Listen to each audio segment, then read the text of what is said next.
1957년 일본 규슈의 사가현. 요란한 기차 소리가 끊이지 않는 철길 옆 무허가 판자촌이 있었습니다. 가난이 짙게 깔린 이곳에서 한 소년이 세상에 첫 울음을 터뜨렸습니다.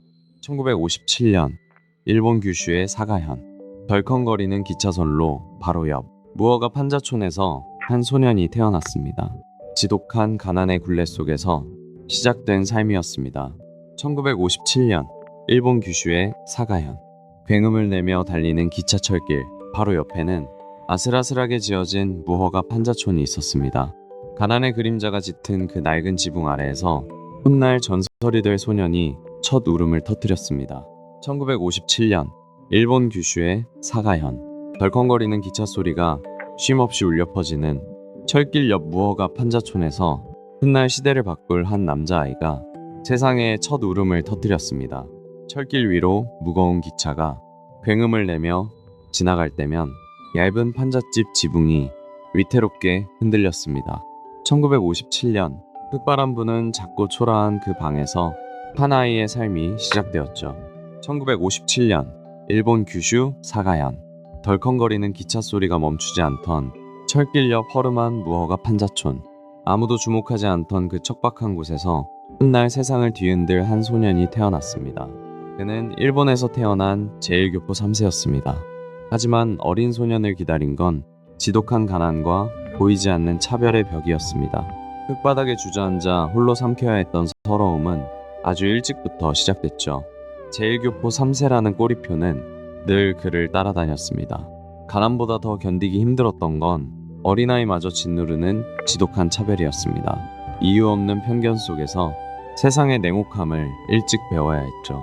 제1교포 3세라는 꼬리표는 어린 소년에게 너무나 가혹했습니다. 가난은 늘 그림자처럼 따라다녔고 차가운 시선 속에서 그는 점점 혼자가 되어갔습니다. 제1교포 3세라는 꼬리표는 어린 소년의 일상을 늘 따라다녔습니다. 지독한 가난과 보이지 않는 차별의 벽 앞에서 그는 자주 고개를 숙여야만 했죠. 자신이 도대체 누구인지 어디에 속해야 하는지 알 수 없는 날들이었습니다. 배고픔보다 더 아팠던 건 결코 변하지 않는 사람들의 차가운 시선이었죠. 제1교포 3세라는 꼬리표는 어린 소년이 감당하기엔 너무나 무거운 짐이었습니다.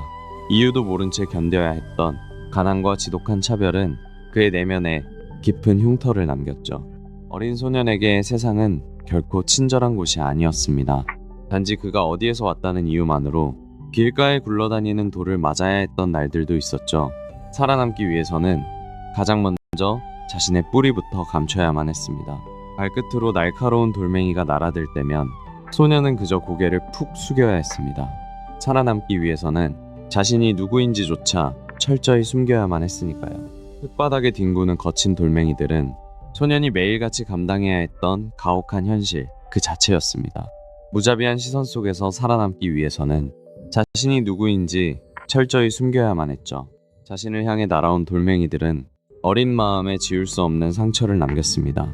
가혹한 현실에서 살아남기 위해 자신의 진짜 출신을 철저히 숨겨야만 했죠. 바닥에 나뒹구는 차가운 돌멩이들은 그가 견뎌야 했던 가혹한 현실이었습니다. 상처 입고 피 흘리면서도 소년은 살아남기 위해 철저히 자신의 출신을 숨겨야만 했습니다. 흙바닥에 버려진 뾰족한 돌멩이가 소년이 겪은 아픔을 고스란히 말해줍니다. 낯선 땅에서 살아남으려면 자신의 진짜 출신을 철저히 숨기는 수밖에 없었죠.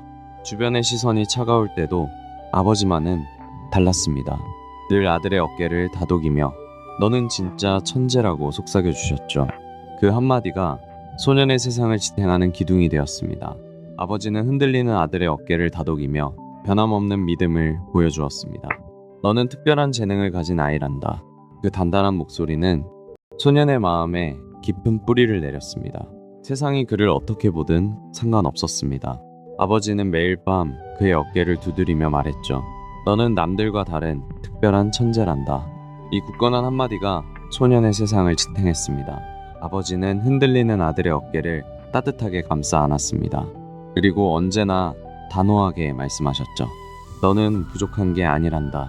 남들과 다른 천재일 뿐이야.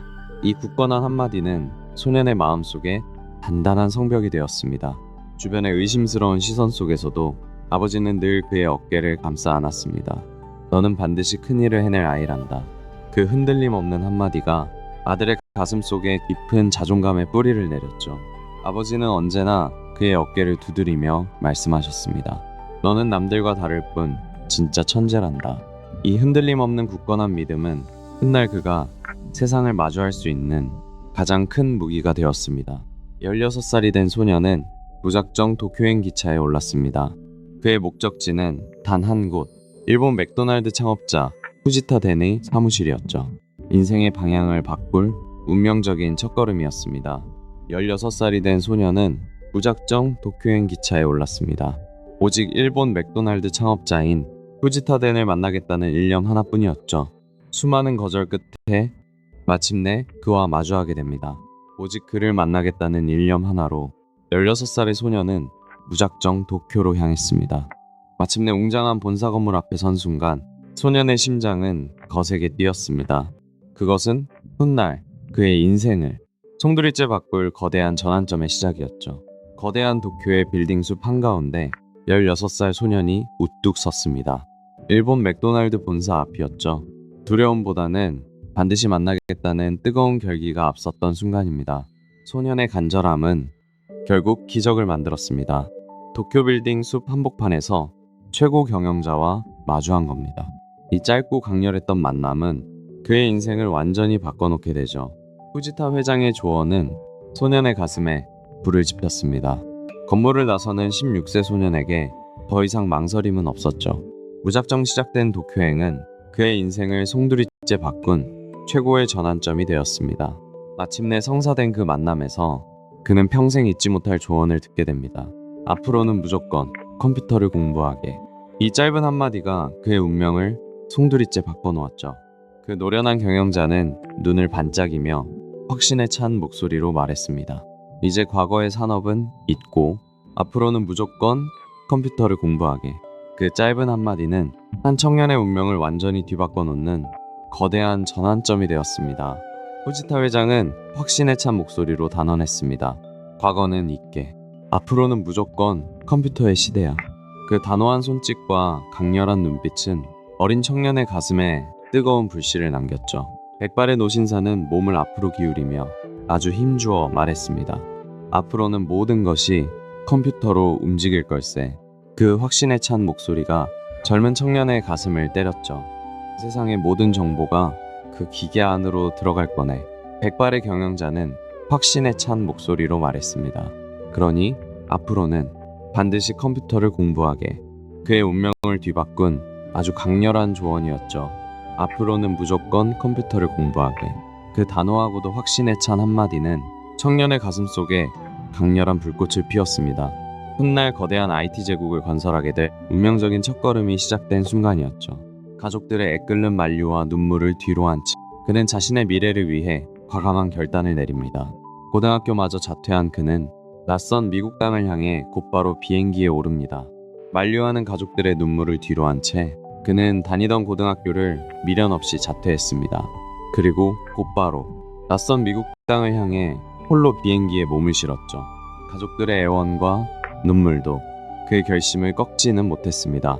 결국 고등학교에 자퇴서를 제출한 그는 망설임 없이 미국행 비행기에 몸을 실었습니다. 돌아갈 곳은 없다는 절박함 뿐이었습니다. 가족들은 하염없이 눈물을 흘렸지만 그의 굳은 결심을 꺾을 수는 없었습니다. 다니던 고등학교마저 과감하게 자퇴한 그는 더 큰 세상을 향해 미국행 비행기에 몸을 싣게 됩니다. 비행기가 어두운 밤하늘을 가르며 날아올랐습니다. 창밖으로 멀어지는 불빛들을 바라보며 그는 두려움보다 더 큰 열망을 품었습니다. 이제 돌아갈 곳은 없다는 결연한 다짐이었죠. 가족들의 뜨거운 눈물을 뒤로 한 채 그는 망설임 없이 고등학교를 자퇴했습니다. 모든 것을 걸었던 단 하나의 목표. 마침내 더 큰 세상을 향한 비행기가 조용히 밤하늘을 가르며 날아올랐습니다. 미국 캘리포니아의 낯선 캠퍼스 UC 버클리에 도착한 그는 하루 중 잠자는 시간만 빼고는 오직 학업에만 매달렸습니다. 무거운 전공 서적들에 겹겹이 둘러싸인 채 책상 앞을 떠나지 않는 지독한 몰입의 시작이었습니다. 잠자는 시간을 제외한 모든 순간을 그는 도서관 책상 위에서 보냈습니다. 산처럼 쌓인 전공 서적들 사이에서 밥 먹는 시간조차 아까워하며 학업에 매달렸죠. 그의 학구열은 그야말로 지독했습니다. 그는 잠자는 시간마저 아까워했습니다. 식사 시간을 제외하고는 오로지 책상 앞을 지켰죠. 주변에는 늘 무거운 전공 서적들이 산더미처럼 쌓여 있었습니다. 그야말로 지독한 학구열이었습니다. 잠자는 몇 시간을 제외하면 그의 하루는 온전히 책과 씨름하는 시간이었습니다. 두꺼운 원서들이 책상 위를 가득 채웠고 그는 무서운 집중력으로 지식을 흡수해 나갔습니다. 잠자는 시간만 빼고는 오직 책상 앞을 지켰습니다. 눈이 감길 듯 피곤한 새벽에도 그의 손은 펜을 놓지 않았죠. 그야말로 지독할 정도의 학구열이었습니다. 정말 잠자는 시간만 빼고 그는 오직 전공서적과 씨름했습니다. 식사 시간조차 아까워할 만큼 스스로를 한계까지 밀어붙인 지독한 학구열이었죠. UC 버클리에 재학하던 시절 그의 책상은 늘 온갖 전자부품과 전선들로 가득했습니다. 머릿속에 구상한 아이디어를 현실로 만들기 위해 그는 직접 교내 연구진을 찾아가 끈질기게 설득하기 시작했죠. 그는 직접 발로 뛰며 교내 연구진을 끈질기게 설득했습니다. 수많은 전선과 낡은 부품들 사이에서 마침내 세계 최초의 음성 번역기가 모습을 드러냈습니다. 복잡한 회로와 낡은 부품들이 책상 위를 가득 채웠습니다. 수많은 실패와 수정 끝에 드디어 기계가 사람의 음성을 인식하기 시작한 순간이었죠. 설득 끝에 하나둘 모인 연구진들과 함께 본격적인 기기 개발이 시작되었습니다. 수많은 전선과 복잡한 회로들이 책상 위를 가득 채웠고 마침내 세계 최초의 음성 번역기가 조금씩 그 형태를 갖춰왔습니다. 단순한 아이디어에 머물지 않았습니다.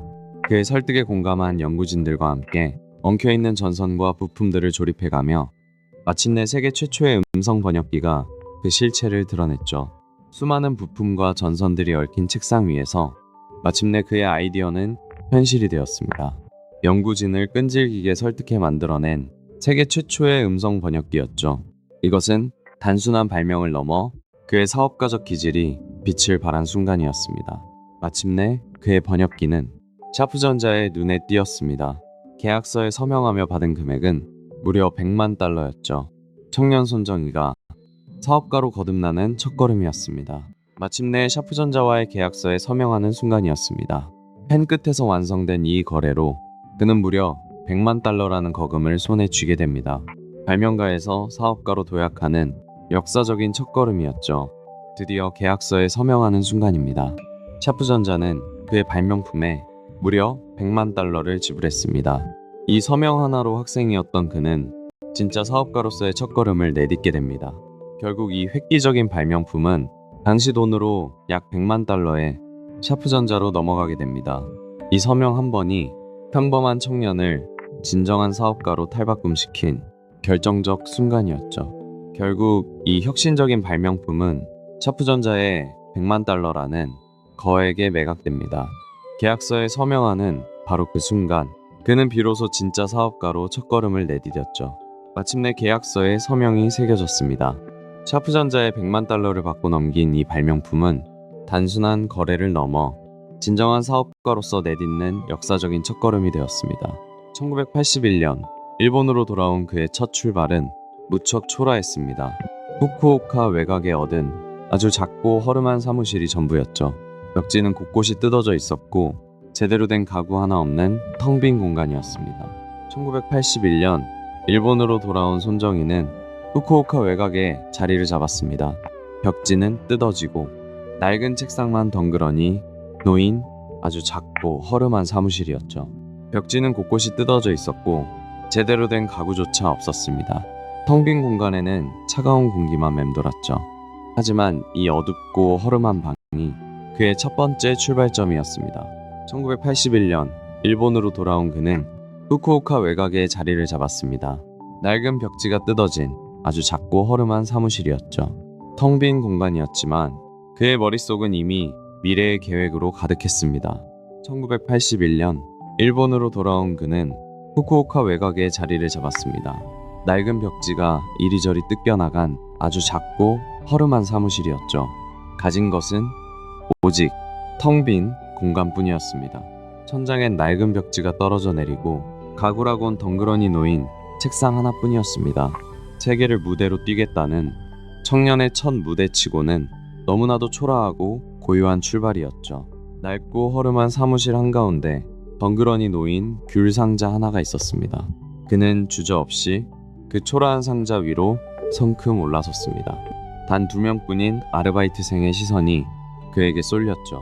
그의 무대는 낡고 초라한 귤 상자 하나가 전부였습니다. 하지만 그는 그 위에 단단히 올라섰죠.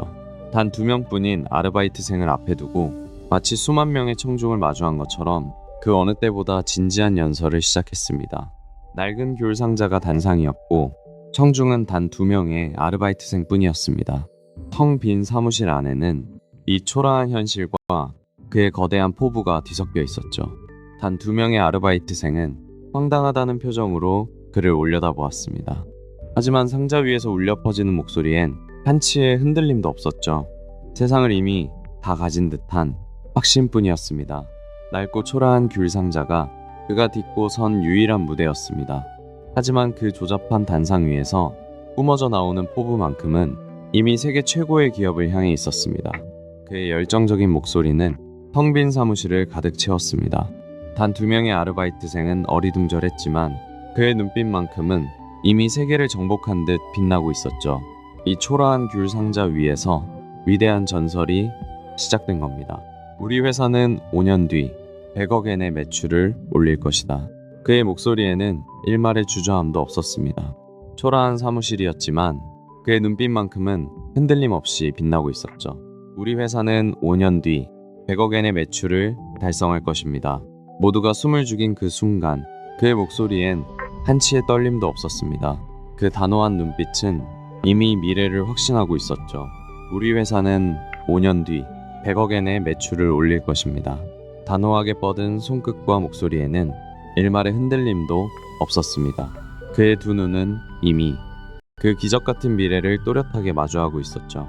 우리 회사는 5년 뒤 100억엔의 매출을 올릴 것입니다. 그 선언을 내뱉는 눈빛에는 단 한치의 흔들림도 없었습니다.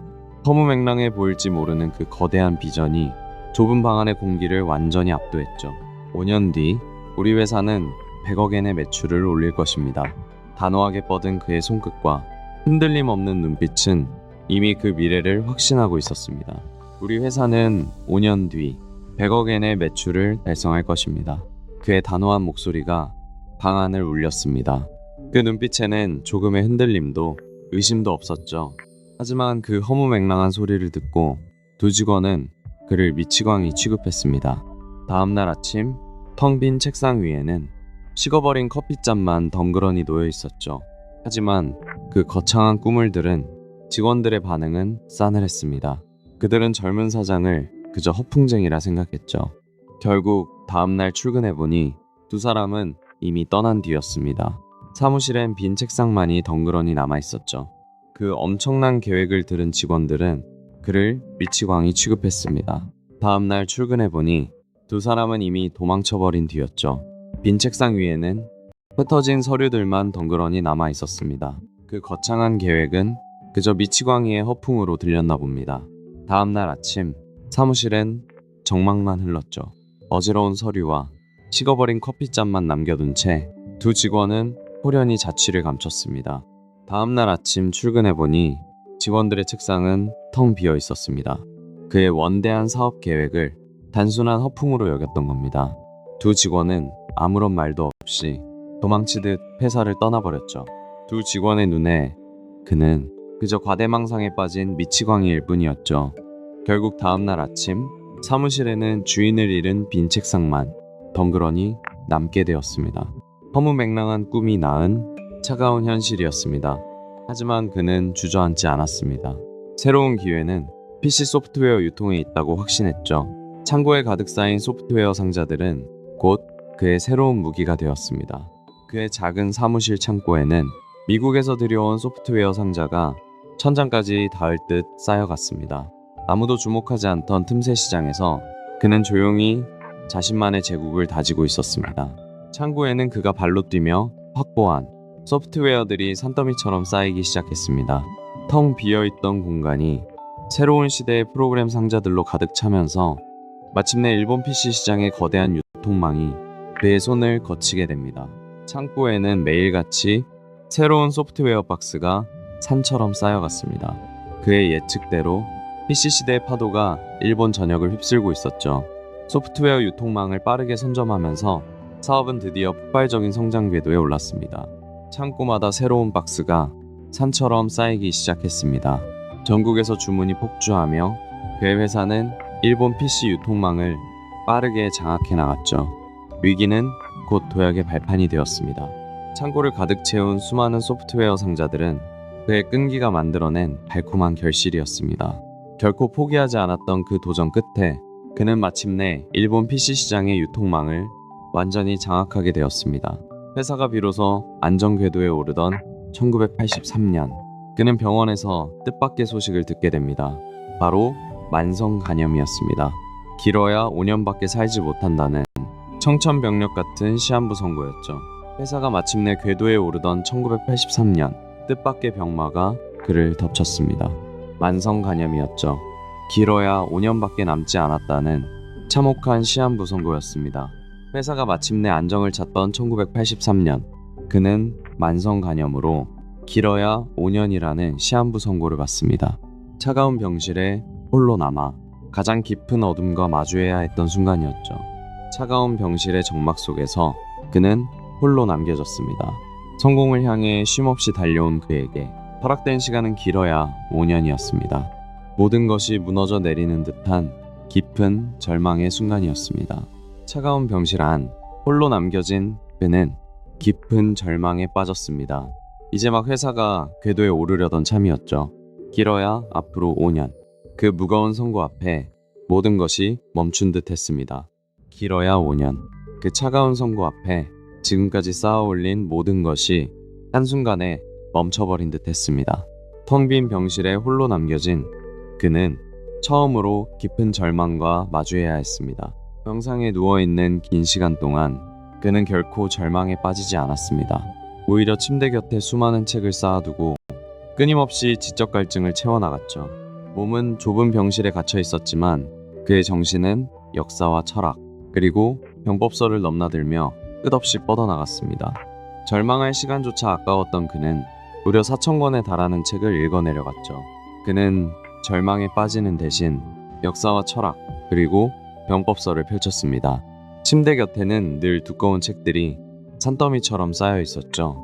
그렇게 병상에서 읽어낸 책만 무려 4,000권에 달했습니다. 침대 곁에는 항상 두꺼운 책들이 가득 쌓여 있었습니다.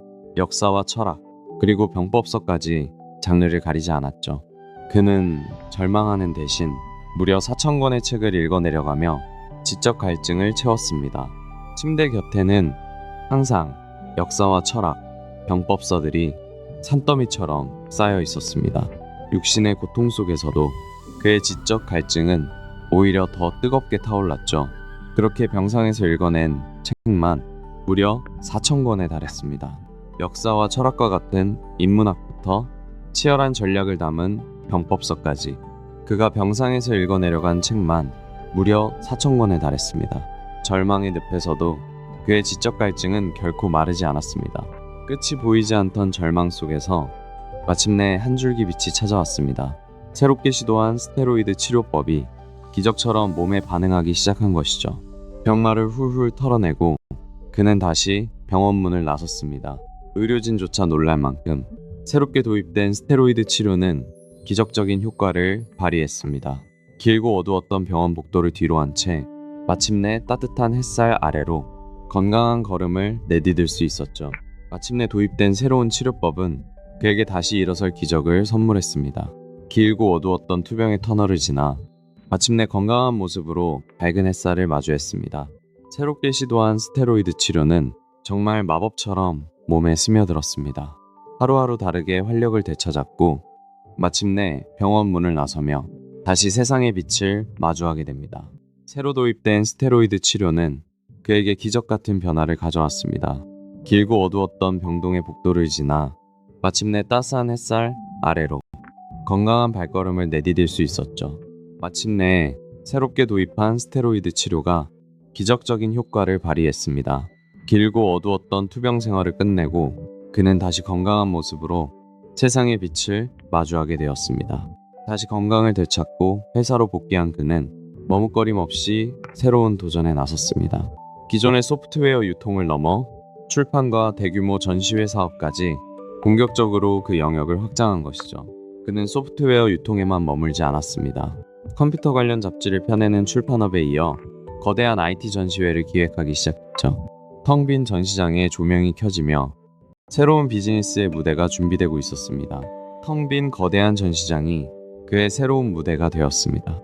소프트웨어를 넘어 오프라인 전시와 출판으로 영역을 무섭게 넓혀갔죠. 뼈대만 남은 공간에서 거대한 비즈니스의 밑그림을 그렸습니다.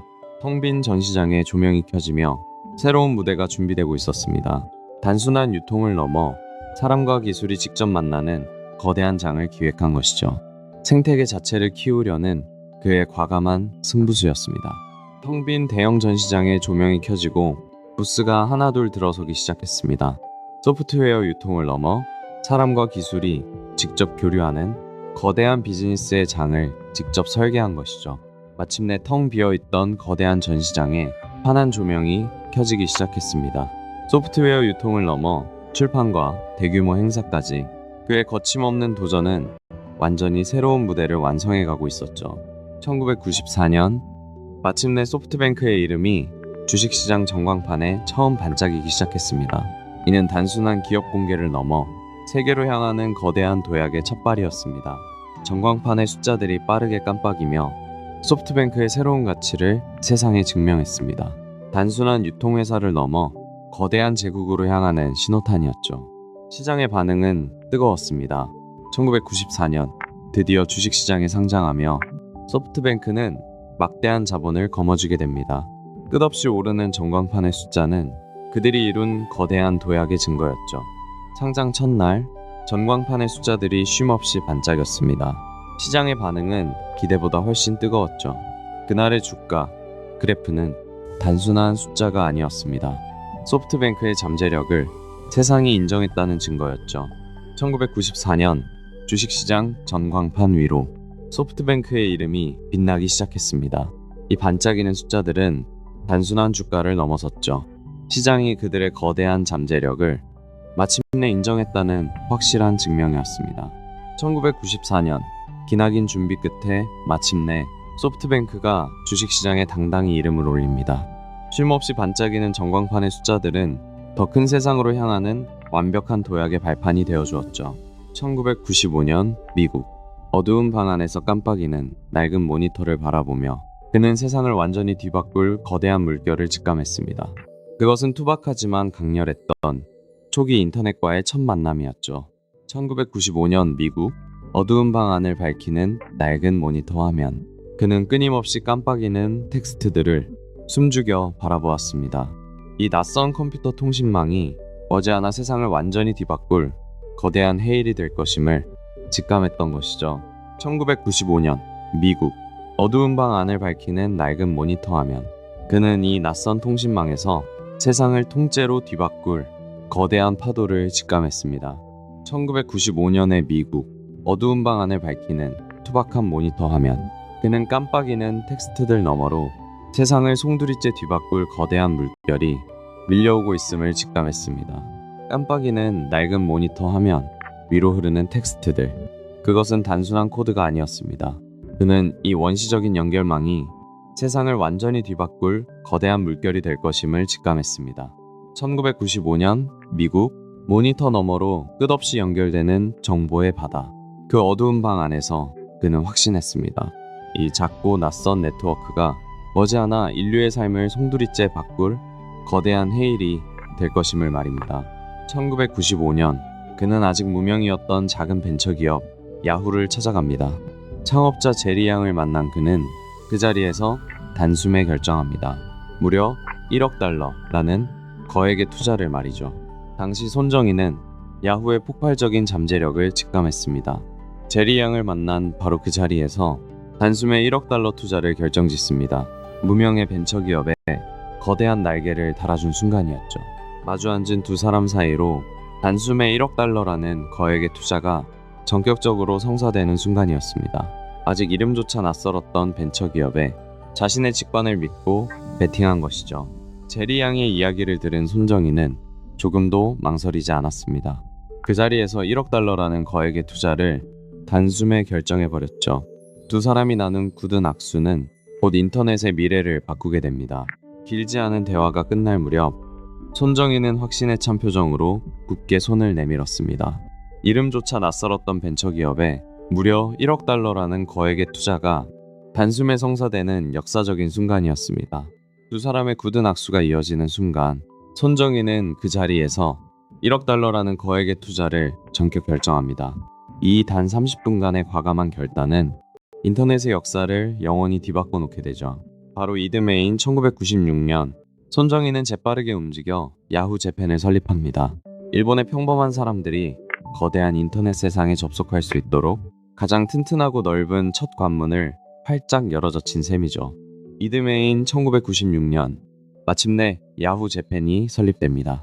이 사이트는 순식간에 일본 국민들이 인터넷 세상을 만나는 가장 거대한 첫 관문이 되었죠.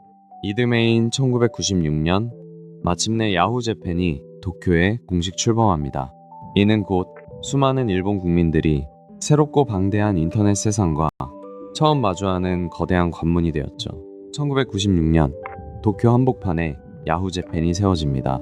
이것은 단순한 회사의 탄생을 넘어 수많은 일본 국민들이 처음으로 인터넷 세상에 접속하는 가장 거대한 관문이 열린 순간이었죠.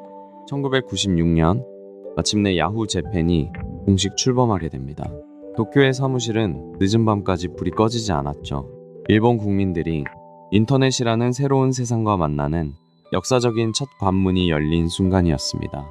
1996년 마침내 야후 재팬이 설립되었습니다.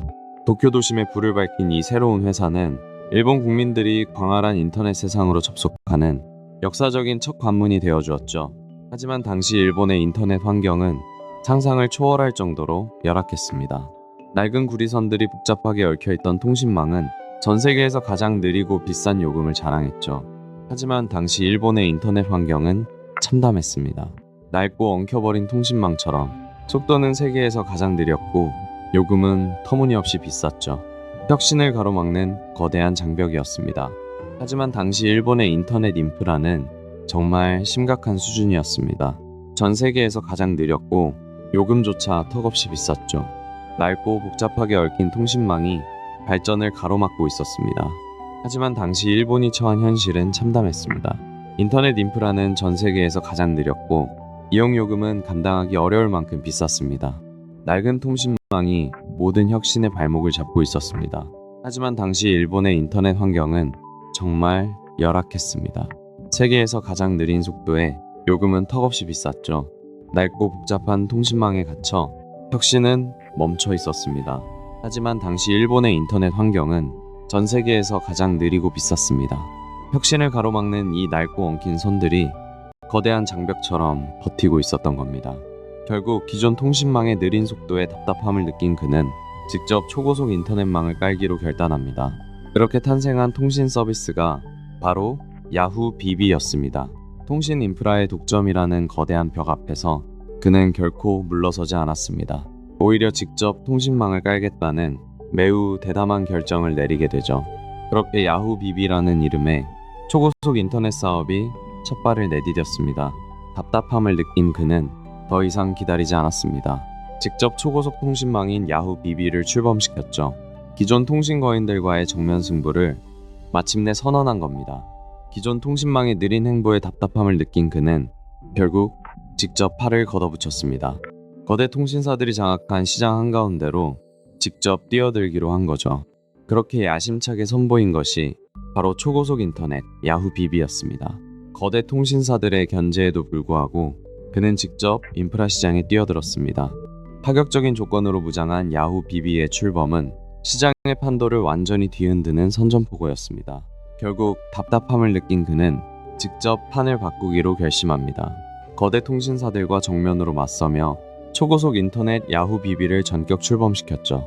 일본의 디지털 지형이 새롭게 쓰이는 순간이었습니다.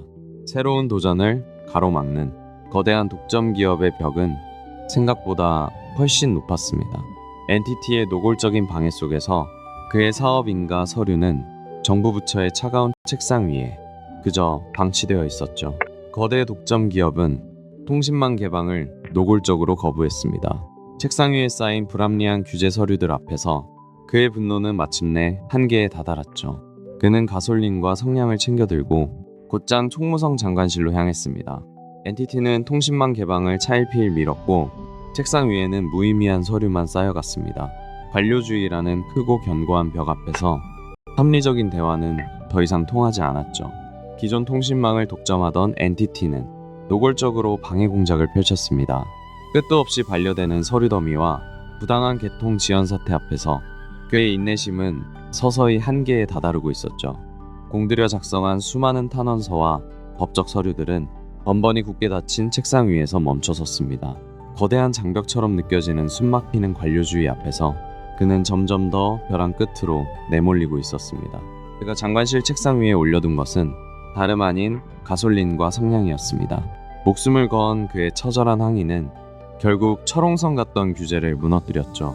가입자를 폭발적으로 늘리기 위해 그는 누구도 상상하지 못한 극단적인 승부수를 던집니다.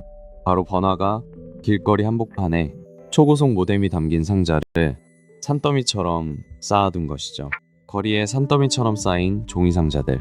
그 안에는 무려 100만 개의 초고속 모뎀이 들어 있었습니다. 가입자를 끌어모으기 위해 말 그대로 기기를 길바닥에서 공짜로 뿌린 겁니다. 도심 한복판의 좁은 인도는 어느새 산더미처럼 쌓인 종이 상자들로 가득 찼습니다. 상자 안에는 예외 없이 고가의 초고속 모뎀이 들어 있었죠. 퇴근길에 수많은 사람들은 이 낯선 풍경에 발걸음을 멈췄습니다. 어스름 내린 도심 한복판. 보도블록 위로는 종이 상자가 거대하게 쌓여 있었습니다. 모두 무료로 배포할 모뎀들이었죠. 사람들은 반신반의하며 발걸음을 멈췄습니다. 어스름이 내리는 저녁 무렵까지도 길거리에는 모뎀이 담긴 종이 상자가 산처럼 쌓여 있었습니다. 무료 배포라는 파격적인 승부수는 사람들의 발걸음을 멈추게 만들었죠. 이 무모해 보이던 길거리 배포는 결국 100만 개라는 경이로운 숫자를 기록하며 초기 통신시장의 판도를 완전히 뒤집어 놓았습니다. 빈 상자들만 남은의 질럿의 거리는 새로운 시대가 시작되었음을 조용히 증명하고 있었죠. 어느 날 일본의 분비는 기차역 앞 광장에 낯선 풍경이 펼쳐졌습니다. 강렬한 붉은색 파라솔 하나가 바쁜 사람들 사이에 우뚝 솟아오른 것이죠. 야후 비비의 공격적인 마케팅이 시작되는 첫 순간이었습니다. 출근길 직장인들이 오가는 역 앞 광장마다 야후 비비의 붉은 파라솔이 하나둘 펼쳐졌습니다. 그 풍경은 단순한 판촉 행사를 넘어 하나의 거대한 사회적 현상으로 번져가고 있었죠. 출퇴근 인파가 쏟아지는 기차역 앞 광장. 수십 개의 붉은 파라솔이 시선을 사로잡습니다. 이는 단순한 판촉 행사를 넘어 하나의 거대한 사회적 현상으로 번져나갔죠. 역에서 빠져나온 사람들은 이 붉은 물결과 가장 먼저 마주해야 했습니다. 단순한 판촉 행사를 넘어 하나의 거대한 사회적 현상으로 자리 잡고 있었죠. 출퇴근길 시민들의 발걸음이 닿는 곳마다 붉은 파라솔은 어김없이 서 있었습니다. 단순한 판촉 행사를 넘어 통신시장을 뒤흔드는 거대한 사회적 현상으로 자리 잡았습니다. 이 거대한 붉은 파라솔의 물결은 단순한 마케팅을 넘어섰습니다. 하나의 거대한 사회적 현상이 되어 일본 전역의 풍경을 완전히 바꿔놓았죠. 수조원이라는 막대한 적자가 눈덩이처럼 쌓여만 갔습니다.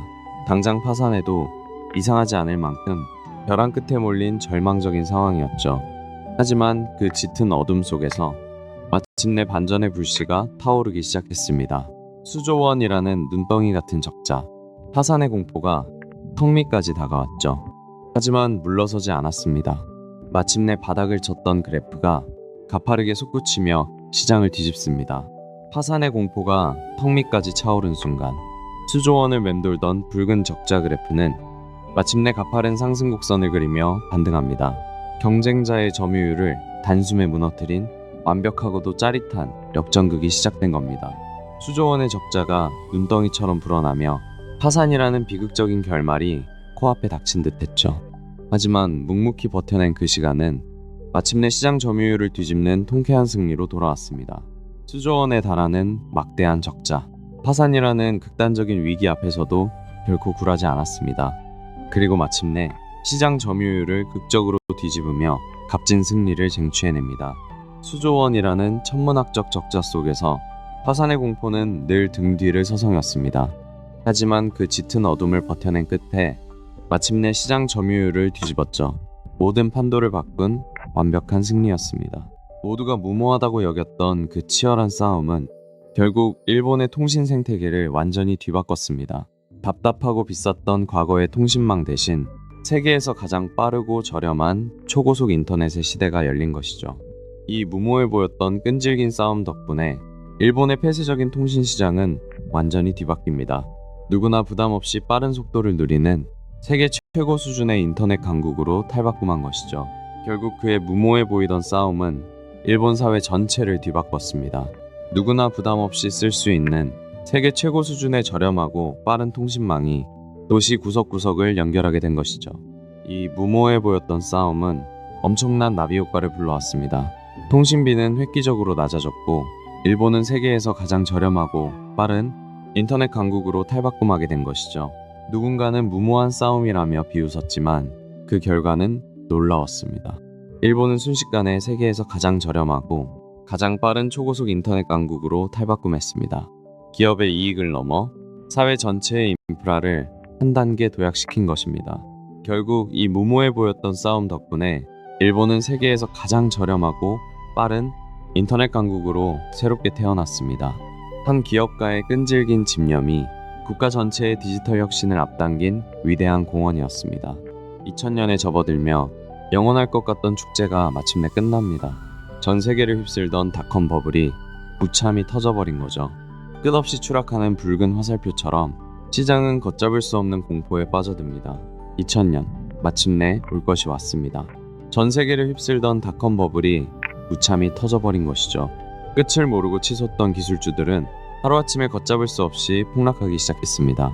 시장은 순식간에 공포로 물들었습니다. 수많은 사람들의 꿈을 담았던 기술주들은 하루아침에 휴지 조각으로 변해갔습니다. 매도 주문이 빗발치는 주식시장은 그야말로 공포와 절망의 아수라장이었죠. 화려했던 기대감은 순식간에 거대한 공포로 변했습니다. 시장 전광판은 온통 붉은색으로 물들었고 끝을 모르고 추락하는 주가 앞에 투자자들은 망연자실할 수밖에 없었죠. 수많은 벤처기업들이 하루아침에 파산 절차를 밟았고 투자자들의 막대한 자금은 그대로 허공에 증발해버렸죠. 기술주 중심의 나스닥 지수는 그야말로 끝을 모르고 추락했습니다. 결국 2000년 끝없이 부풀던 거품이 마침내 터져버렸습니다. 수많은 기술기업들의 주가는 걷잡을 수 없이 폭락했고 시장은 최대의 재정적 위기라는 깊은 수렁에 빠졌습니다. 한때 세계 최고 부자의 자리에 오르며 당대 제1의 부호였던 빌 게이츠마저 넘어섰던 그의 막대한 자산. 하지만 그 찬란했던 영광은 불과 며칠 만에 산산조각 났습니다. 무려 99%의 자산이 공중으로 증발해버린 것입니다. 한때 빌 게이츠마저 넘어섰던 그의 자산은 정말 믿기 힘들게도 불과 며칠 만에 99%나 허공으로 사라졌습니다. 천문학적인 부가 증발하는 과정은 너무나도 잔인하고 순식간이었습니다. 한때 세계 최고 부자 자리를 넘보던 그의 제국은 단 며칠 만에 산산조각 났습니다. 장부상에 적혀있던 막대한 숫자들이 무려 99%나 허공으로 증발해버린 것이죠. 누구도 예상치 못한 참혹한 몰락이었습니다. 한때 빌 게이츠의 자리까지 위협했던 그의 자산은 불과 며칠 만에 99%나 증발해버렸습니다. 평생을 바쳐 쌓아올린 제국이 어둠 속에서 완전히 무너져 내린 것이죠. 한때 세계 최고를 넘보던 그의 자산은 불과 며칠이라는 짧은 시간 동안 무려 99%나 증발해버렸습니다. 평생을 바쳐 쌓아올린 거대한 제국이 순식간에 흔적도 없이 무너진 것이죠. 한때 빌 게이츠마저 넘어섰던 거대한 부는 이제 흔적조차 남지 않았습니다. 단 며칠 만에 자산의 99%가 증발하면서 평생 쌓아올린 모든 것이 허무하게 무너져 내리고 말았죠. 파산의 짙은 그림자 속에서도 그는 결코 주저앉지 않았습니다. 시선을 돌린 곳은 거대한 기회의 땅 중국이었죠. 새로운 시작을 위해 다시 비행기에 올랐습니다. 파산의 벼랑 끝에 섰지만 그는 결코 주저앉지 않았습니다. 오히려 눈을 돌려 거대한 잠재력을 지닌 새로운 시장을 바라보았죠. 바로 기회의 땅, 중국이었습니다. 파산이라는 두 글자가 턱 밑까지 다가온 절박한 순간이었습니다. 하지만 그는 그대로 주저앉지 않았습니다. 마지막 돌파구로 거대한 대륙, 중국 시장을 선택한 겁니다. 누구도 예상치 못한 과감한 결단이었습니다. 거대한 대륙의 중심, 베이징. 매캐한 공기 속에서도 도시는 엄청난 활기를 뿜어내고 있었죠. 더 이상 물러설 곳이 없었던 그에게 이 거친 시장은 유일한 희망이었습니다. 파산의 벼랑 끝에 선 순간 눈을 돌린 곳은 거대한 대륙, 바로 중국이었습니다. 짙은 안개 속에서도 요동치는 베이징의 활기는 그에게 남은 유일한 희망이자 마지막 기회였죠. 파산의 벼랑 끝에 선 절박한 상황이었습니다. 하지만 그는 결코 이대로 주저앉지 않았습니다. 짙은 안개에 휩싸인 낯선 땅, 중국이라는 거대한 시장을 향해 마지막 승부수를 던지기로 결심합니다. 1999년 베이징의 어느 허름한 사무실. 손정희는 낡은 나무 테이블을 사이에 두고 한 청년과 마주 앉았습니다. 그는 바로 영어 교사 출신의 마윈이었습니다. 베이징의 어느 작은 사무실 안. 두 사람 사이엔 묘한 긴장감이 흘렀습니다. 손정혜 회장 맞은편에는 영어 교사 출신의 깡마른 청년 마윈이 앉아 있었죠. 옷차림은 수수했지만 그 청년의 눈빛은 무언가 달랐습니다. 베이징의 어느 작고 허름한 사무실이었습니다. 그곳에서 그는 한 청년과 마주 앉게 되죠. 바로 영어 교사 출신의 청년 마윈이었습니다. 초라한 탁자 위로 그의 남다른 열정이 전해지고 있었습니다. 베이징의 어느 낡고 허름한 사무실이었습니다. 그곳에서 그는 영어 교사 출신이라는 한 청년과 마주 앉았죠. 보잘것없는 환경이었지만 청년 마윈의 눈빛만큼은 남달랐습니다. 손 회장과 마주 앉은 이 청년은 평범한 영어 교사 출신의 마윈이었습니다. 하지만 그가 쏟아내는 말 속에는 중국의 미래를 바꿀 거대한 확신이 담겨 있었죠. 단 5분 남짓한 짧은 대화가 끝을 맺었을 때 손정희는 이미 직감하고 있었습니다. 이 영어 교사 출신의 마른 청년이 거대한 중국의 미래를 완전히 뒤바꿔 놓을 거라는 사실을 말이죠. 마윈은 열정적인 목소리로 중국 인터넷의 미래를 설명하기 시작했습니다. 그의 눈빛은 흔들림 없이 확신에 차 있었죠. 하지만 단 5분 만에 손정희는 조용히 그의 말을 끊었습니다. 낡은 점퍼 차림의 마윈이 열정적으로 인터넷의 미래를 설명한 지 단 5분이 흘렀을 때였습니다. 가만히 이야기를 듣던 손정희는 불쑥 그의 말을 끊었죠. 마윈이 인터넷의 미래를 향한 열변을 토한 지 단 5분. 손정희는 조용히 하지만 단호하게 그의 말을 끊었습니다. 더 이상의 긴 설명은 필요하지 않았기 때문입니다. 마윈이 중국 인터넷의 미래를 향해 열변을 토한 지 단 5분. 그 짧은 시간이 흘렀을 때 손정희는 조용하지만 단호하게 그의 말을 끊었습니다. 설명은 충분합니다. 그래서 얼마가 필요합니까? 마윈이 열정적으로 중국 인터넷의 미래를 설명한 지 단 5분. 손정희는 조용히 하지만 단호하게 그의 말을 끊었습니다. 직관이 번뜩이는 결정적인 순간이었습니다. 마윈이 열정적으로 미래를 설명한 지 불과 5분이 지났을 때였습니다. 손정희는 갑자기 그의 말을 끊었습니다. 직감적으로 확신이 섰기 때문이죠. 당신의 눈빛에서 강렬한 열정을 보았습니다. 손정희는 마윈의 확신에 찬 눈동자 하나만으로 주저없이 2천만 달러라는 거액을 내밀었습니다. 오직 직관이 이끈 결정이었습니다. 당신의 눈빛에서 강렬한 열정을 보았습니다. 2천만 달러를 투자하죠. 이 짧은 한마디는 서명된 계약서와 함께 현실이 되었습니다. 단 5분 만에 내려진 완벽한 직관의 결과였죠. 당신의 눈빛에서 저는 누구도 꺾을 수 없는 강렬한 열정을 보았습니다. 설명은 여기까지 하죠. 지금 바로 2천만 달러를 투자하겠습니다. 이것은 치밀한 계산이 아닌 사람을 꿰뚫어 본 직관적인 결단이었습니다. 당신의 눈빛에서 강렬한 열정을 보았습니다. 2천만 달러를 투자하죠. 숫자와 서류보다 마윈의 확신을 믿은 겁니다. 그것은 직관적이고 단호한 결단이었습니다. 손 회장은 직감했습니다. 당신의 눈빛에서 진짜 열정을 보았습니다. 그렇게 서류 위로 펜이 움직였습니다. 2천만 달러의 투자가 결정되는 순간이었습니다. 당신의 눈빛에서 정말 강렬한 열정을 보았습니다. 바로 지금 2천만 달러를 투자하죠. 손정희의 이 직관적인 결정은 마침내 서류 위에 잉크로 새겨졌습니다. 세상을 바꿀 역사적인 서명이 완성되는 순간이었습니다. 당시 마윈의 알리바바는 뚜렷한 수익 모델조차 없는 상태였습니다. 어수선한 작은 사무실에는 막연한 아이디어만 맴돌 뿐이었죠. 매출액은 말 그대로 제로였습니다. 당시 알리바바는 어땠을까요? 뚜렷한 수익 모델도 없었고 당장 들어오는 매출액은 문자 그대로 제로였습니다. 그저 낡은 아파트에 모인 작은 스타트업에 불과했죠. 당시 알리바바는 뚜렷한 수익 모델조차 없었습니다. 사무실의 텅 빈 화이트보드처럼 매출은 완전한 제로에 불과한 아주 작고 위험한 스타트업이었죠. 당시 알리바바는 뚜렷한 수익 모델조차 없었습니다. 당장 어떻게 돈을 벌어야 할지 매출은 완벽한 제로 상태였죠. 누구라도 투자를 망설일 수밖에 없는 위험한 도박이었습니다. 당시 알리바바는 말 그대로 매출이 제로인 상태였습니다. 뚜렷한 수익 모델조차 완성되지 않았죠. 텅 빈 화이트보드에 그려진 거대한 비전이 전부였던 아주 작고 불안정한 스타트업이었습니다. 당시 알리바바의 현실은 냉혹했습니다. 뚜렷하게 내세울 만한 사업 모델조차 없었고 장부에 적힌 매출은 완벽한 제로였죠. 그야말로 텅 빈 화이트보드처럼 한치 앞을 알 수 없는 작은 스타트업이었습니다. 하지만 그의 직관은 정확히 적중했습니다. 알리바바는 상상을 초월하는 속도로 성장하기 시작했죠. 중국 전역에 수많은 물품이 쉴 새 없이 쏟아지며 거대한 전자상거래 시장을 완벽하게 장악해 나갔습니다. 마윈의 직관은 정확히 맞아떨어졌습니다. 알리바바는 그야말로 폭발적으로 성장하며 거대한 중국 전자상거래 시장을 평정했습니다. 하루에도 수백만 개의 소포가 오가는 거대한 물류의 시대가 열린 것이죠. 하지만 마윈의 직관은 이번에도 정확했습니다. 알리바바는 누구도 예상치 못한 속도로 급성장했고 끝없이 돌아가는 거대한 물류 창고에 컨베이어 벨트처럼 중국의 상거래 지형 자체를 송두리째 바꿔버렸습니다.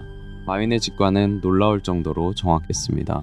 알리바바는 폭발적인 성장을 거듭하며 하루에만 수백만 개의 상자가 오가는 거대한 제국으로 변모했죠.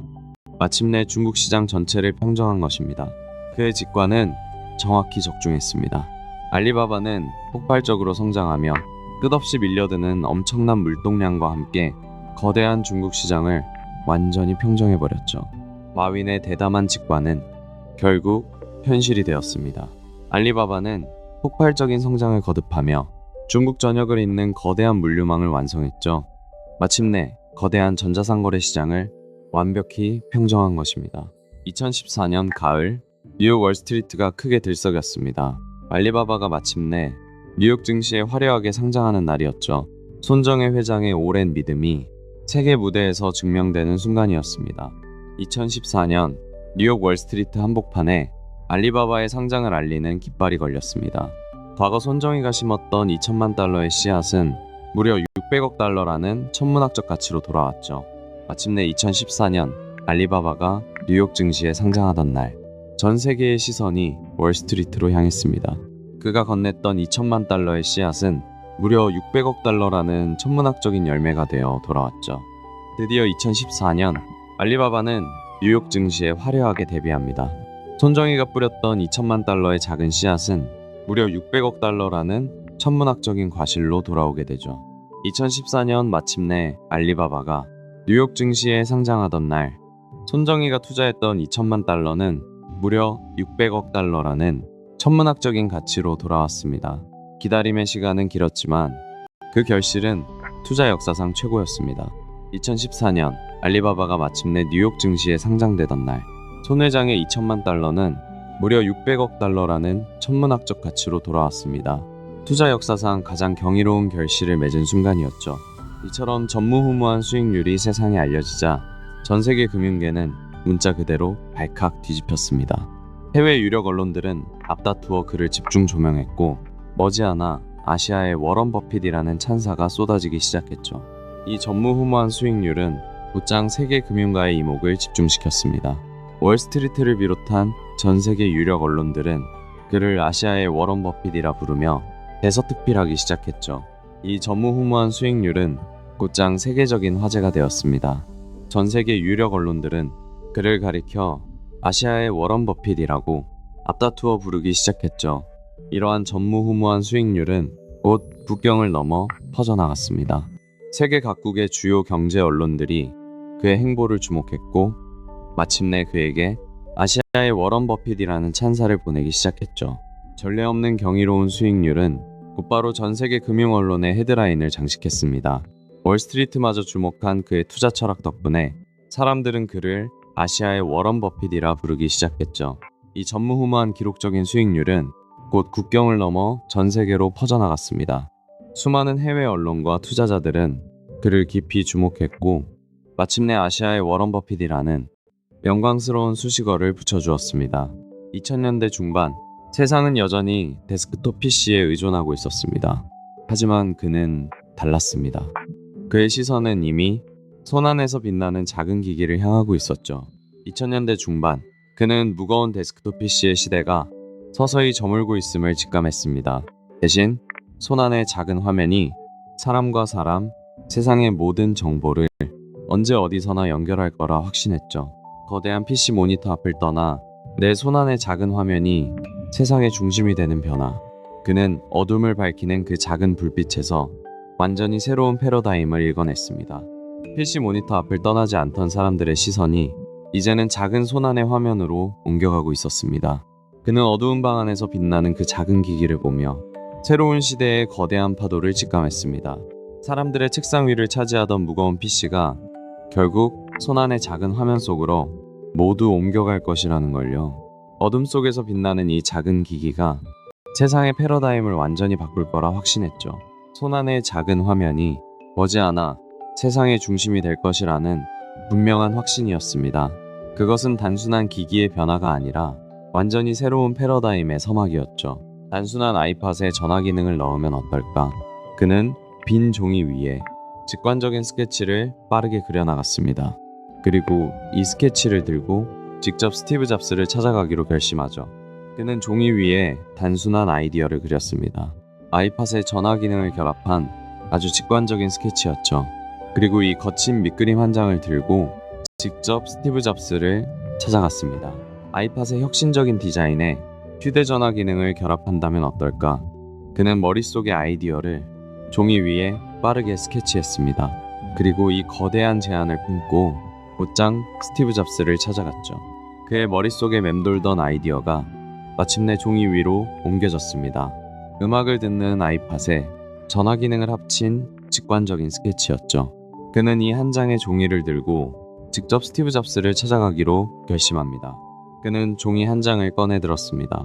아이팟에 전화 기능을 합친 단순하지만 혁신적인 스케치였죠. 그리고 이 아이디어를 품고 직접 애플의 스티브 잡스를 찾아갑니다. 그는 하얀 종이 위에 직접 선을 그었습니다. 아이팟에 전화기를 결합한 혁신적인 스케치였죠.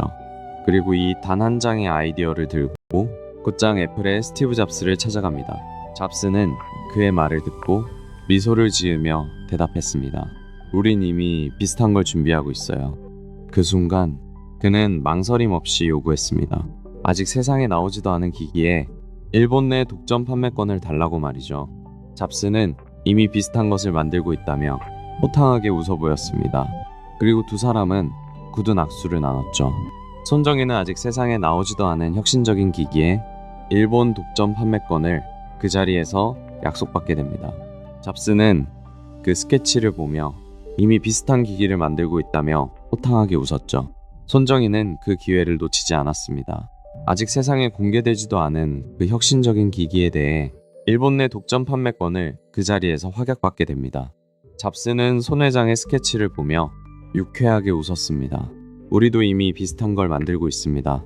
그 짧은 대화 속에서 아직 세상에 나오지도 않은 혁신적인 기기에 일본 내 독점 판매권이 약속되었습니다.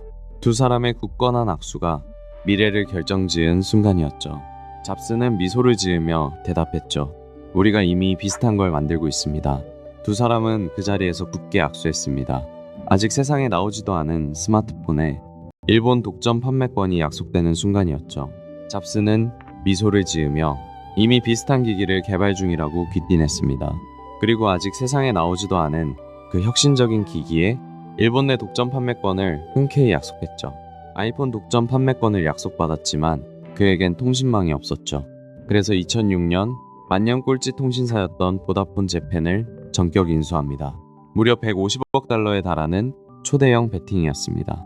독점 판매권을 쥐고도 통신망이 없었던 그는 2006년 엄청난 승부수를 던집니다. 무려 150억 달러를 과감히 쏟아부어 만년 꼴찌였던 보다폰 재팬을 전격 인수한 것이죠. 결국 2006년 그는 거대한 승부수를 던집니다. 당시 만년 꼴찌 통신사였던 보다폰 재팬을 무려 150억 달러에 전격 인수한 것이죠. 아이폰을 가져오기 위한 엄청난 베팅이었습니다. 2006년 그는 모두를 경악하게 만드는 결단을 내립니다. 무려 150억 달러라는 막대한 자금을 쏟아부어 만년 꼴찌 통신사였던 보다폰 재팬을 전격 인수해버린 것이죠. 결국 2006년 그는 승부수를 던집니다. 아이폰을 독점 판매할 통신망을 얻기 위해 만년 꼴찌였던 보다폰 재팬을 무려 150억 달러에 인수해버린 거죠. 마침내 2006년 그는 무려 150억 달러를 베팅합니다. 만년 꼴찌 통신사 보다폰 재팬을 전격 인수한 것이죠. 오직 아이폰을 위한 가장 과감한 승부수였습니다. 당시 시장의 반응은 너무나도 싸늘했습니다. 대부분의 금융 전문가들은 그가 빚더미에 눌려 파산할 것이라고 경고했죠. 모두가 미친 짓이라며 그를 비웃었습니다. 경제지 일면은 온통 비관적인 전망으로 도배되었습니다. 시장 전문가들은 그가 곧 감당할 수 없는 빚더미에 앉아 모든 것을 잃고 파산할 거라고 경고했죠. 그야말로 미친 짓이라는 조롱이 쏟아졌습니다. 아침마다 책상 위에 쌓이는 경제신문들은 온통 비관적인 기사들로 도배되었습니다. 전문가들은 하나같이 입을 모아 비웃었죠. 감당하지 못할 거대한 빚더미에 깔려서 결국 모든 걸 잃게 될 미친 짓이라고요. 시장의 반응은 무서울 정도로 싸늘했습니다.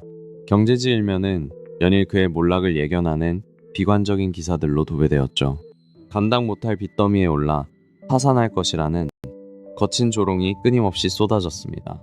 경제지 일면은 연일 비관적인 전망으로 도배되었습니다. 수많은 전문가들은 그가 감당 못할 빚더미에 올라 결국 처참하게 파산하고 말 것이라며 조롱했죠. 시장 전문가들은 하나같이 입을 모았습니다. 그는 감당할 수 없는 빚더미에 올라 결국 파산하게 될 거라고요. 신문 일면은 연일 그의 무모한 결정을 조롱하는 기사로 도배됐죠. 그의 대담한 베팅은 적중했습니다. 아이폰이 일본에 처음 출시되던 날 밤 사람들은 매장 앞에 끝없는 줄을 서며 환호했죠. 일본 시장을 휩쓴 거대한 돌풍의 시작이었습니다. 하지만 결과는 모두의 예상을 완벽하게 뒤엎었습니다. 매장 앞에는 며칠 밤을 새우는 사람들의 긴 줄이 끝없이 이어졌죠. 아이폰이 일본 시장을 그야말로 휩쓸기 시작하면서 소프트뱅크는 단숨에 업계의 선두권으로 뛰어오르게 됩니다. 발매 당일 매장 앞에는 끝이 보이지 않는 긴 줄이 늘어섰죠.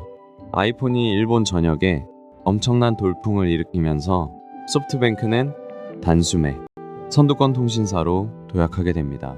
하지만 이 무모해 보였던 선택은 곧 엄청난 돌풍으로 변합니다. 아이폰이 일본 시장 전체를 휩쓸어 버렸죠. 매장 앞에 밤새 길게 늘어선 줄은 소프트뱅크의 대역 전극을 알리는 신호탄이었습니다. 발매 전날 밤부터 매장 앞에는 끝없는 줄이 이어졌습니다. 아이폰이 일본 시장을 그야말로 휩쓸어 버린 거죠. 덕분에 소프트뱅크는 단숨에 업계 선두권으로 뛰어올랐습니다. 하지만 아이폰은 곧바로 일본 전역에 거대한 신드롬을 일으켰습니다. 매장 앞에는 밤새 긴 줄이 늘어섰고 소프트뱅크는 단숨에 선두권 통신사로 도약하며 시장의 판도를 완전히 뒤집었죠. 일본 내에서의 성공으로 큰 자신감을 얻은 그는 시선을 바다 건너로 돌렸습니다. 2013년 마침내 미국의 거대 통신사 스프린트를 전격 인수하게 됩니다. 이는 진정한 글로벌 통신망을 향한 첫걸음이었죠. 자신감을 얻은 그는 곧바로 시선을 미국으로 돌렸습니다. 2013년 미국의 거대 통신사 스프린트를 인수하며 본격적인 글로벌 무대로 영역을 확장해 나갔죠. 일본에서의 거대한 성공은 그에게 더 큰 확신을 심어주었습니다. 그리고 2013년 미국의 대형 통신사 스프린트를 전격 인수하며 본격적인 글로벌 확장을 시작합니다. 일본 내 성공으로 자신감을 얻은 그는 더 큰 무대를 향해 시선을 돌렸습니다. 2013년 마침내 미국의 거대 통신사 스프린트를 전격 인수하게 되죠. 이는 본격적인 글로벌 통신망 확장이 거대한 신호탄이었습니다. 일본 통신 시장에서의 짜릿한 성공은 그에게 더 큰 자신감을 안겨주었습니다. 2013년 그는 미국의 거대 통신사 아스프린트를 전격 인수하며 마침내 글로벌 무대로 통신망을 넓혀갔습니다. 일본에서의 성공을 발판 삼아 그는 더 큰 무대를 바라보았습니다. 2013년 미국의 거대 통신사 스프린트를 전격 인수하며 본격적인 글로벌 확장의 신호탄을 쏘아 올렸죠. 모바일 혁명이 세상을 휩쓸던 무렵 그의 시선은 이미 그 다음 단계인 사물 인터넷을 향하고 있었습니다. 스마트폰을 넘어 우리 주변의 모든 기기가 하나로 연결되는 거대한 변화를 직감했던 것이죠. 모바일 혁명이 일상을 바꾼 직후 그의 시선은 이미 다음 단계로 향하고 있었습니다. 단순한 통신기기를 넘어 우리 주변의 모든 사물이 거미줄처럼 연결되는 세상. 바로 사물 인터넷, IoT 시대의 도래를 예견했던 것이죠. 손안의 기기를 넘어 우리의 일상 속 평범한 사물들이 서로 대화를 나누기 시작합니다. 자동차부터 집안의 가전제품까지 모든 것이 유기적으로 연결되는 초연결 사회의 밑그림이었습니다. 그는 단지 스마트폰이라는 작은 화면 안에 머물고 싶지 않았습니다. 그의 시선은 이미 다음 세상을 향해 있었죠. 바로 우리 주변의 일상적인 사물들이 빛나는 네트워크로 하나 되어 소통하는 진정한 사물 인터넷의 시대였습니다. 손목의 작은 시계부터 거대한 도시의 가로등까지 우리를 둘러싼 평범한 사물들이 하나의 생명체처럼 소통하는 세상. 그는 이 거대한 연결망이 일상의 지도를 완전히 새로 그릴 것이라 확신했습니다. 스마트폰의 성공 이후 그의 시선은 이미 다음 세상을 향해 있었습니다. 우리 주변의 모든 기기가 하나로 연결되는 세상. 바로 사물 인터넷, IoT 시대의 도래를 정확히 내다본 것이죠. 소프트뱅크의 다음 시선은 모바일 혁명의 가장 깊은 곳을 향했습니다. 전 세계의 스마트폰 두뇌의 90% 이상을 설계하는 절대적인 존재. 바로 영국의 반도체 기업 ARM이 그 중심에 있었죠. 눈에 보이지 않는 작은 칩셋에 미래가 담겨 있었습니다. 그 중심에는 아주 특별한 회사가 자리하고 있었습니다. 전 세계 스마트폰 두뇌의 90% 이상을 직접 설계해낸 영국의 반도체 기업 ARM이었죠. 모바일 시대를 지배하는 숨은 설계자였습니다. 그 중심에는 영국의 반도체 기업 ARM이 있었습니다. 전 세계 스마트폰 두뇌의 90%가 이들의 설계도로 만들어지죠. 작은 칩 안에 모바일 혁신의 핵심이 담겨 있던 겁니다. 그 중심에는 영국의 반도체 설계 기업 ARM이 있었습니다. 전 세계 스마트폰 두뇌의 90% 이상이 바로 이들의 설계도에서 탄생하고 있었죠. 우리가 매일 쓰는 스마트폰, 그 두뇌의 90% 이상은 영국의 반도체 기업 ARM이 설계하고 있습니다. 모바일 시대의 숨은 지배자라 할 수 있죠. 그 중심에는 영국의 반도체 기업 ARM이 있었습니다. 전 세계 스마트폰 두뇌의 90% 이상이 바로 이 기업의 기본 설계도를 바탕으로 만들어집니다. 눈에 보이지 않는 설계가 세상을 지배하는 순간이었죠. 2016년 소프트뱅크는 세상을 발칵 뒤집어 놓습니다. 무려 320억 달러라는 천문학적인 금액을 베팅한 겁니다.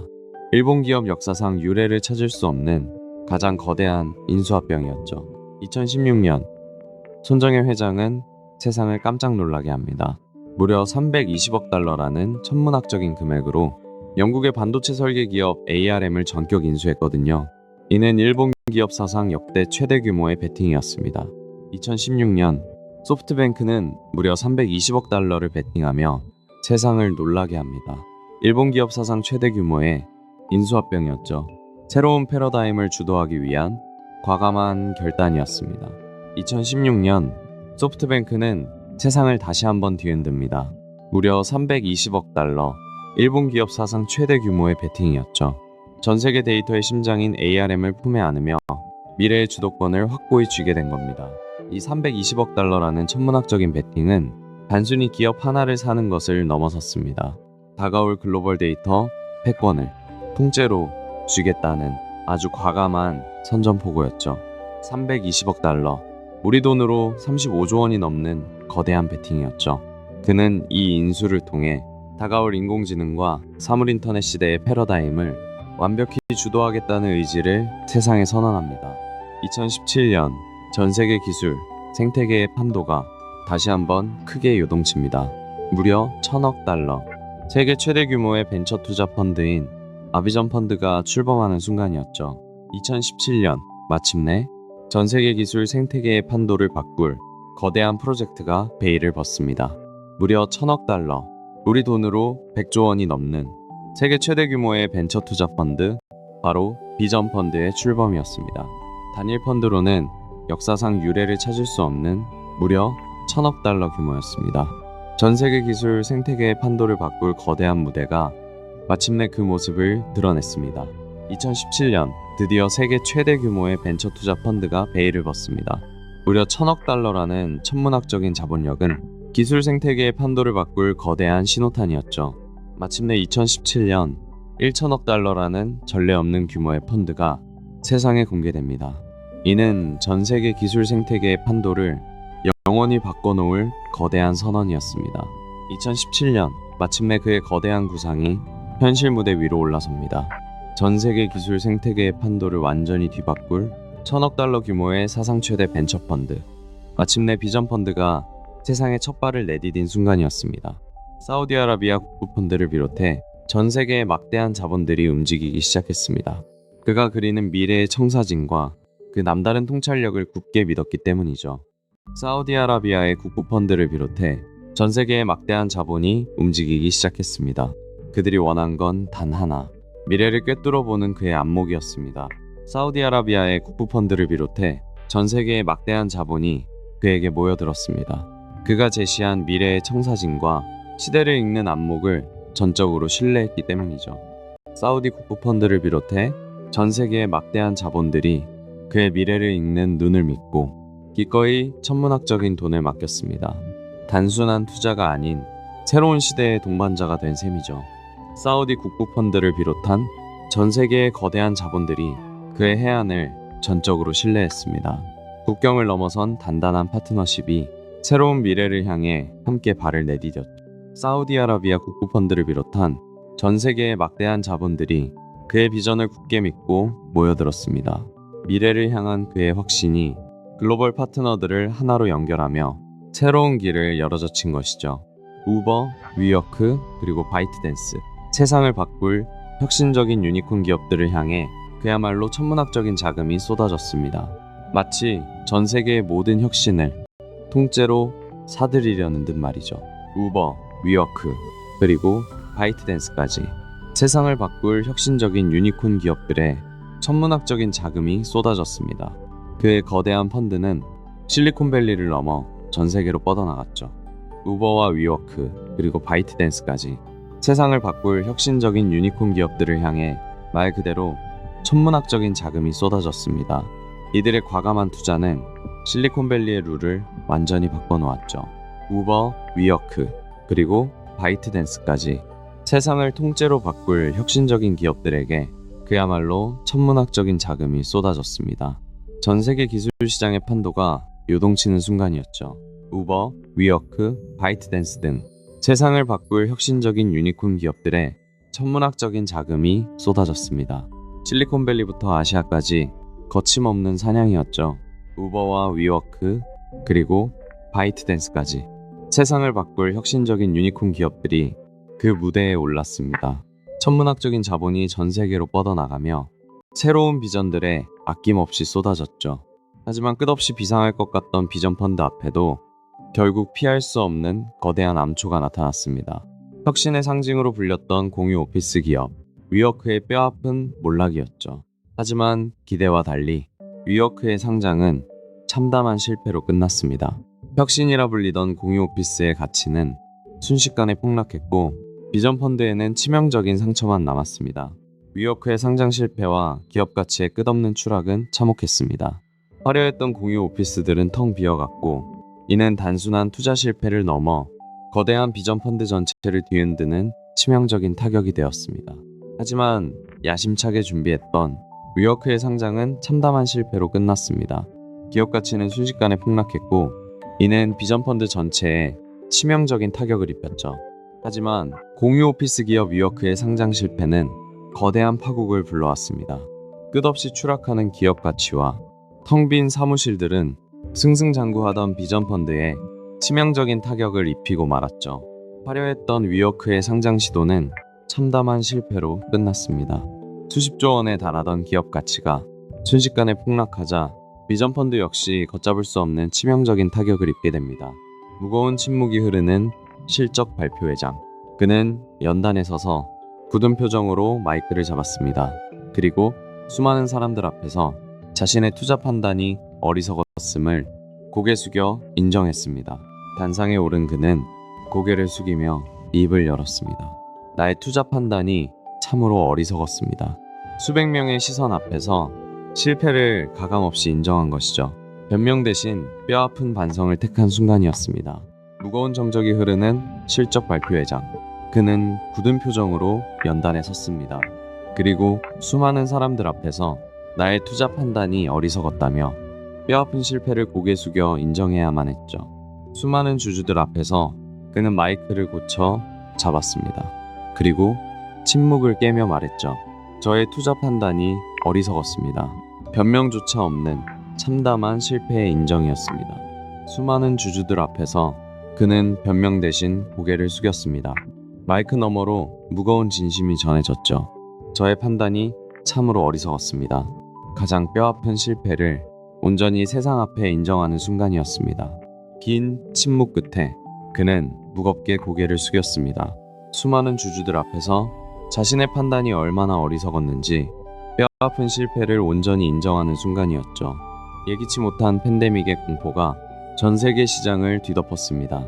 곧이어 닥친 글로벌 금리 인상의 충격파는 거대했습니다. 소프트뱅크는 결국 창사 이래 최대 규모의 적자를 기록하며 매서운 투자의 겨울을 맞이하게 됩니다.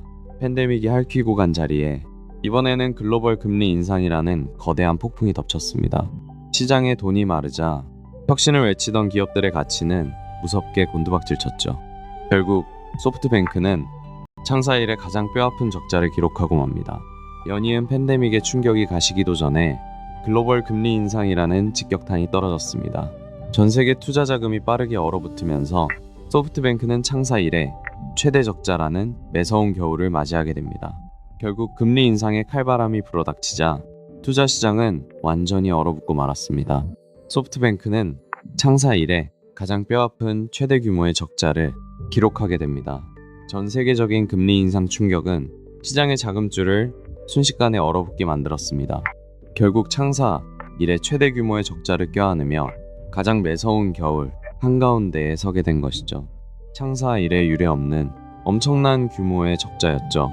팬데믹의 긴 여파와 금리 인상의 거센 폭풍은 비전 펀드에게 가장 춥고 잔혹한 겨울을 안겨주었습니다. 거대한 위기 앞에서 생존을 위한 유일한 선택은 가장 아끼던 자산들을 포기하는 것뿐이었습니다. 그는 수많은 매각 서류에 직접 도장을 찍으며 뼈를 깎는 고통 속에서 방어 모드에 돌입했습니다. 가장 아끼던 핵심 자산들마저 줄줄이 매각 명단에 올랐습니다. 서류에 도장을 찍는 그 순간은 뼈를 깎는 고통과도 같았죠. 오직 생존만을 위한 처절한 방어전이었습니다. 가장 핵심적인 자산조차 협상 테이블에 올려야 했습니다. 서류에 붉은 도장이 찍힐 때마다 회사를 살리기 위한 뼈를 깎는 고통이 동반되었죠. 오직 생존만이 유일한 목표였습니다. 그가 가장 아끼던 핵심 자산들마저 결국 매각 대상에 오르고 말았습니다. 서류 위에 붉은 도장이 하나씩 찍힐 때마다 살점이 떨어져 나가는 듯한 고통이 따랐지만 오직 기업의 생존을 위한 불가피한 선택이었습니다. 가장 아끼던 알짜 자산들마저 결국 그의 손을 떠나야만 했습니다. 서류에 붉은 도장을 찍는 그 순간은 생존을 위해 뼈를 깎아내는 고통스러운 방어전이었습니다. 생존을 위한 마지막 선택이었습니다.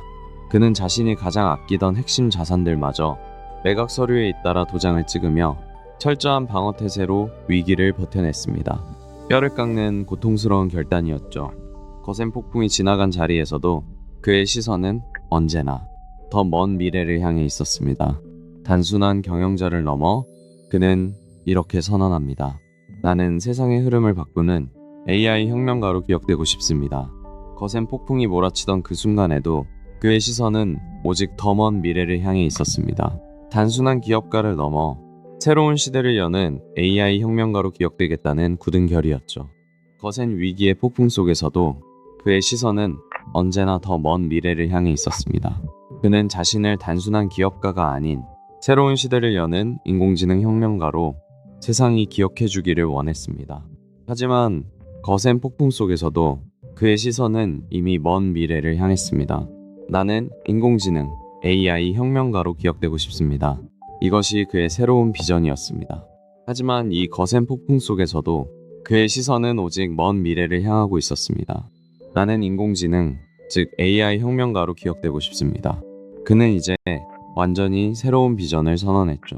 폭풍 같은 시간 속에서도 그의 시선은 늘 더 먼 미래를 향해 있었습니다. 나는 인공지능, AI 혁명가로 기억되고 싶습니다. 그의 눈빛은 이미 새로운 시대의 청사진을 그리고 있었습니다. ARM이 성공적으로 미국 증시에 재상장된 건 결코 끝이 아니었습니다. 오히려 그가 그리는 거대한 반전의 서막에 불과했죠. 인공지능이 이끌어갈 다음 패러다임을 위해 그는 다시 출발선에 섰습니다. ARM의 성공적인 미국 증시 재상장은 끝이 아니었습니다. 오히려 AI가 이끌어갈 새로운 시대의 시작점에 불과했죠. 보이지 않는 곳에서 거대한 인프라 설계가 조용히 이어지고 있었습니다. ARM의 성공적인 재상장은 결코 끝이 아니었습니다. 거대한 데이터 센터의 푸른 불빛 아래서 그는 AI가 주도할 새로운 시대를 향해 조용히 다음 반전을 준비하고 있습니다. ARM의 화려한 재상장은 결코 끝이 아니었습니다. 오히려 다가올 AI 시대를 지배하기 위한 조용한 선전포고와 같았죠. 거대한 데이터와 반도체가 결합할 다음 세상을 위해 그는 다시 한번 승부수를 다듬고 있습니다. ARM의 화려한 증시 귀환은 새로운 도약을 위한 확실한 발판이 되었습니다. 이제 그는 모든 자원을 집중해 AI가 주도할 다음 세상을 조용히 준비하고 있습니다. ARM의 성공적인 미국 증시 재상장은 끝이 아니었습니다. 오히려 AI가 이끄는 거대한 패러다임 시프트를 위한 조용하고 치밀한 준비의 시작점이었죠. 그의 시선은 이미 다음 시대를 향해 있습니다. 수차례 파산의 벼랑 끝에 서면서도 그는 늘 아득히 먼 미래에 모든 것을 걸어왔습니다. 이 지독한 승부사가 꿈꾸는 300년 제국을 향한 도전은 지금 이 순간에도 계속되고 있죠. 수없이 많은 파산의 위기가 있었지만 그는 언제나 다음 시대를 향해 모든 것을 걸었습니다. 300년 뒤의 미래를 바라보는 이 승부사의 도전은 여전히 현재 진행형입니다. 수차례 파산의 위기가 닥칠 때마다 그는 오히려 더 먼 미래에 모든 것을 걸었습니다. 손정희가 꿈꾸는 300년 제국을 향한 도전은 여전히 현재의 진행형입니다. 수많은 파산 위기를 넘나들면서도 그는 늘 더 먼 미래에 모든 것을 베팅했습니다. 당장의 내일이 아닌 수백 년 뒤를 향하는 묵직한 시선. 300년 제국을 향한 손정희의 도전은 여전히 현재 진행형입니다. 수없이 많은 파산의 위기를 넘기면서도 그는 언제나 보이지 않는 미래에 베팅했습니다. 300년 후의 세상을 꿈꾸는 승부사의 여정은 아직 끝나지 않았습니다. 수많은 파산 위기 속에서도 늘 더 먼 미래를 향해 모든 것을 걸었던 승부사. 손정혜 회장이 꿈꾸는 300년 정보혁명의 제국. 그 거대한 여정은 아직 끝나지 않았습니다.